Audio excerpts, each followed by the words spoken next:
Shalom,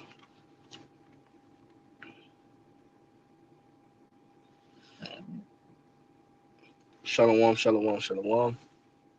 First and foremost, before I get started, like always, I'm gonna give all praise, honor, and glory to Yahweh, Ba'ashem, Yahushai, Ba'ashem, Rachaha Kodash. Double honors to our apostles, our elders, and bishops of Great Millstone, who will and teach on sound doctrine. Peace, love, and salutations to you. I came out there doing work with truth and sincerity. My brothers Zariah Allah down here at the GMS Virginia camp, back with another lesson through the spirit of Papa Ba'ashem, Yahushai. Not gonna make this too long. I got camp. Just want to get one in before camp through the spirit. Pretty much, as you can see for the title, it says various topics. Reason being because watching Elder Manata Zakbak, he did two response lessons. Going into how you got these Christian men or so on and so forth, saying that what's wrong with the Hebrew Israelites and that we're not going to have slaves in the kingdom of heaven. And then it was another video in regards to pretty much salvation and the things of that nature, and the blessings and so on and so forth. It applies to everybody. It doesn't apply just only to Israel, so on and so forth, man. So I just wanted to get a couple precepts, just to you know um, pull down the strongholds, okay, and these imaginations that these people have that is upon their mind. And that's why that Romans 11:7 is fully in effect, because hey, the Lord is only dealing with the elect. Okay, it is a small remnant that is only going to be able to hearken and believe upon this truth, and is going to believe within these latter days. Okay, Scripture says, "Wisdom and knowledge shall be the stability of thy times." Only the elect is going to have a stable mind within Jacob's trouble. All right, so I just want to read this real quick. This is Salakia.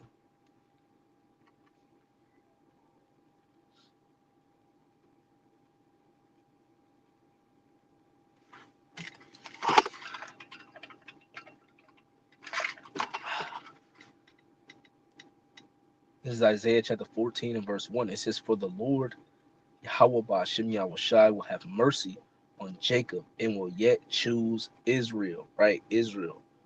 You so-called Negroes, Latinos, Native Americans, and Simeon Indians, man, you are the descendants of Abraham, Isaac, and Jacob. Okay, you are the chosen lineage. Okay, the only nation of people that the Lord is dealing with, right? And it says, "Set them in their own land, and the strangers shall be joined with them, and they shall cleave to the house of Jacob." Right, but you have Christians. See, it says strangers, the Gentiles, they'll be joined on with the nation of Israel. No, strangers are talking about the Israelites. Now let's prove that, right? This is Exodus chapter 2 and verse let me see. We'll start at verse 21. It says, "And Moses was content to dwell with the man, and he gave Moses Zipporah his daughter, and she bare him a son, and he called his name Gershom, for he said, I have been a stranger in a strange land." Right, so that was a nomen omen to let you know that a stranger could represent the nation of Israel, because Gershom was Moses' son. Moses came out of the tribe of Levi, okay, which was later known as what? The Levitical priesthood, okay, which had Israel, okay, following the law, statutes, commandments, okay. Pretty much the Levitical priesthood would give up the sacrifices and send offerings and so on, so and they would collect all the tithes, everything of that nature pertaining to the law for the whole congregation of Israel. Okay, so when it says, "I have been a stranger in a strange land," that is an indicator to let you know, okay, that we were once strangers in a strange land. Okay, Israel is scattered amongst the other nations, which made them strangers. Okay, from the commonwealth of Israel. And just to prove that, let's get Ephesians. Right, get this real quick. This is Ephesians chapter 2 in verse 11. It says, "Wherefore remember that ye being in time past Gentiles in the flesh, who are called uncircumcision." Right, that's a term. We were called uncircumcision, we were called Gentiles, we were called strangers. It's just a term, it's not an actual nation. Because it literally said in the verse, in the first chapter, it says Israel. Right, so that strangers is speaking about the nation of Israel, who are what? Being Gentiles in the flesh, who are called uncircumcision by that which is called circumcision in flesh, made by the hands. Okay, so we will call uncircumcised by the circumcised, and the circumcised were the ones who knew that they were Israelites, who knew and were cultivated up into the land and knew who they were. All right, and it says that ye that at that time ye were without Hamashiach, being aliens, right, from the commonwealth of Israel, and what? Strangers from the covenants of the promise, having no hope, and without the Most High in the world. It says, verse 13, but now in Hamashiach Yahushai, ye who sometimes were afar off are made nigh by the blood of Hamashiach. Right, so that's letting you know that, look, through the blood of Yahushua Hamashiach, all right, we are now being made close to our Heavenly Father, right? Without Yahushua's sacrifice, we will not know who we were, we will not be calling ourselves Israel, we would not know this truth. Okay, it's all through the blood and through the mercies of Yahweh Shemi Shai, man. All right, now let's go back to Isaiah chapter 14. All right, Isaiah chapter 14 and verse 1 again. All right, that wraps up the whole, you know, the Lord is dealing with the strangers. No, the Lord is dealing with the nation of Israel. All right, so this is Isaiah chapter 14 and verse 1. It says, and the Lord will have mercy on Jacob and will yet choose Israel and set them in their own land. And the strangers shall be joined with them, and they shall cleave to the house of Jacob. And the people shall take them and bring them to their place. And the house of Israel shall possess them in the land. Right? What is a possession? Okay, that's ownership. Right? Possess them in the land for the Lord of the Lord for servants and handmaids. What are servants and handmaids? They are slaves, okay, subjects, subordinates. All right. So you had this guy quoting, there's servants and handmaids. We're not going to have slaves and rods of iron and things of that nature. No, man, servants and handmaids, right? And it says, and they shall take them captives, right?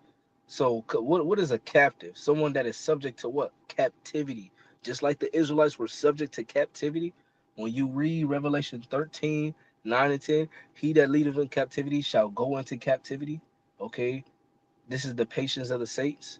He that ears to hear, let him hear. So that being said, we were put into captivity. We were put into hardcore bondage. We were put with a yoke of iron upon their neck. And the Lord loveth us. So how much more, okay, will he be there for us when it's time to put these other nations into captivity, man? All right. And it says, whose captives they were, and they shall rule over their oppressors. Who is the Israelites' oppressors? Okay. You goddamn Edomites, Elamites, right? Your Moabites, and so on, so all you other nations, right? You other nations that are outside of the nation of Israel. The Psalms, the 82nd chapter, goes into uh, pretty much, or no, Psalms, the 83rd chapter goes into the enemies of Yahweh Shem Yahushua. These are the other enemies, okay, that have sold us off via transatlantic slave trade and so on and so forth, man. All right. So these other, the Lord is not dealing with these other nations, man. The Lord is going to put you niggas in captivity, and you're going to serve us in our land, in the land of Israel. And that's, and then because it said we will be put in our own land. That's an indicator to let you know that that's the kingdom of heaven, right? Let's get another precept. This is Psalms chapter 149, and I'm going to start at verse 1. It says, praise ye the Lord, Yahweh Bashem Yahshai. Sing unto the Lord a new song, and his praise in the congregation of the saints.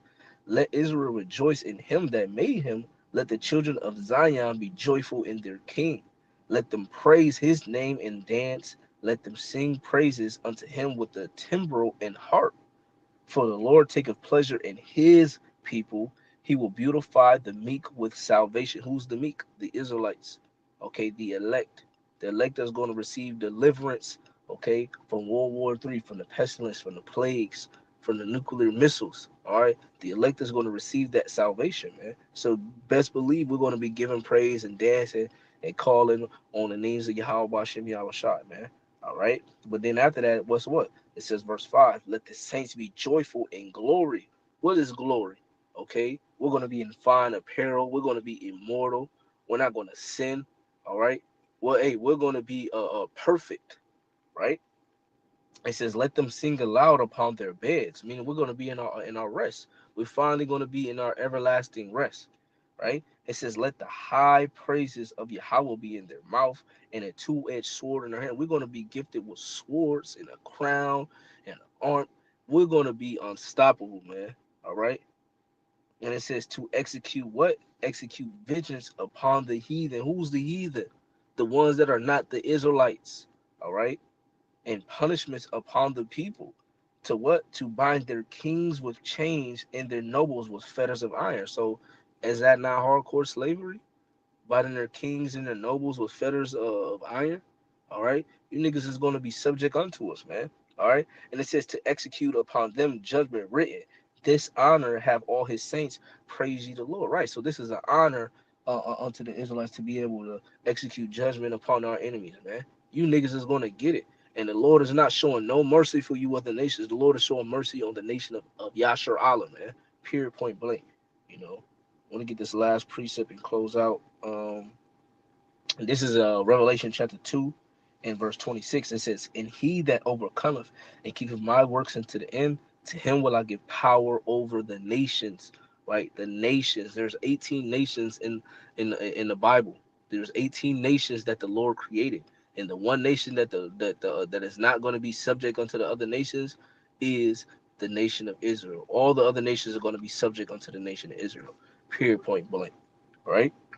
It says, and he shall rule them with a rod of iron, as the vessels of potter shall they be broken to shivers, even as I received of my father. Right. So with that being said, the Lord is going to rule, okay, with the nation of Israel. All right. Starting with the elect, the 144,000. All right, the 12 apostles and so on and so forth. We're going to rule, okay, over these other nations with iron. All right. We're going to be delivered, okay, from all of our oppressors, from all of our persecutions, all of our,